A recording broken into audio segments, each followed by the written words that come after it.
This is the group of Kendall Jane Vaughn, Jake Haynes, and Walker Singleton. This is our final supervision project for PRT 359. For this project, we were fortunate enough to be given the opportunity to go into Stitch Golf and interview one of their supervisors. Colby Chapin is his name. He's actually a graduate of our PGM program, so he was able to offer us plenty of valuable insight into the managerial positions we can expect in the future in the golf industry. So with that being said, let's go ahead and dive right in.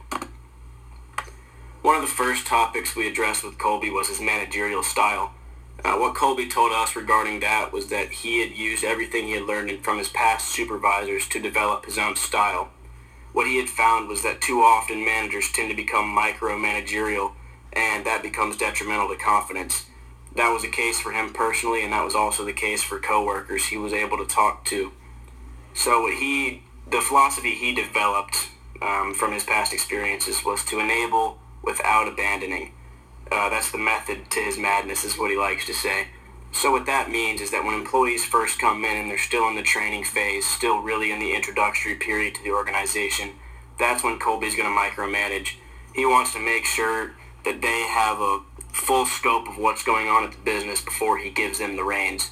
When he believes that they have that knowledge, he's going to, hand the reins over to them and just empower them to make their own decisions. He offers a lot of autonomy to his employees, and his employees are appreciative of that. They're able to make their own decisions, and being able to make your own decisions makes you feel like you're more important to the company, which in turn makes you more motivated. Organizational structure is another key piece of developing a successful business.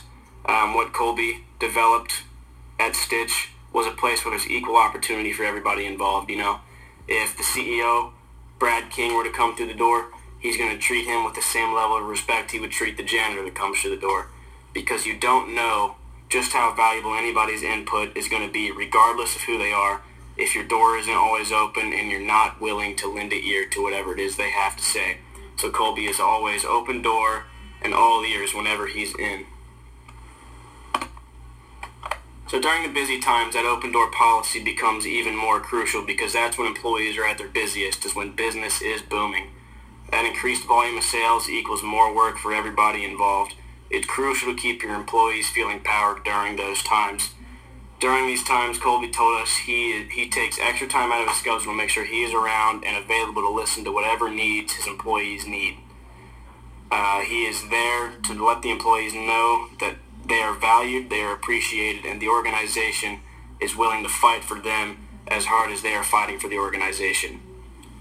If employees know that the organization is looking out for them like they're looking out for the organization, they're going to feel safe, they're going to feel secure, and they're going to want to do their best to fight for that organization, and that's how you keep them motivated during the busy times.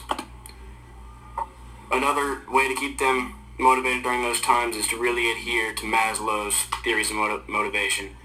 If a supervisor is knowledgeable of all these different categories, then he is able to really get a full scope of the level of stress the employee could be going under. And being aware of all these is crucial, because you don't know the problems the employees have until they're being presented to you. And while they're being presented to you, if you know Maslow's, you're able to address those needs in a much more personal manner and hopefully a much more effective manner. During the slow times, you have to keep employees motivated too, and the way Colby does that is through data-driven goal setting. A quote he dropped to us during the interview was, "Data rules all, no matter what business." Now, Colby's a very structural leader. He lets the numbers do the talking, so the goals he's going to give to his employees are always going to be quantitative goals, numerically based and data-driven. His parting words to us were, A, you have to find your own style to be successful. Once you're able to find your own style, you can then use that style to teach others and bring them up under the style you develop. And a big piece to developing that style is finding a mentor, is what he told us. If you can find a mentor, they can first of all help you find a place in the industry, and then help you be successful in that industry once you get your foot in the door. Colby's had many mentors, and he stressed to us the importance of making sure we find one. Thank you for your time. I hope you enjoyed listening to our presentation. You might have even learned a thing or two if you were paying attention, like I'm sure you were. Have a good one.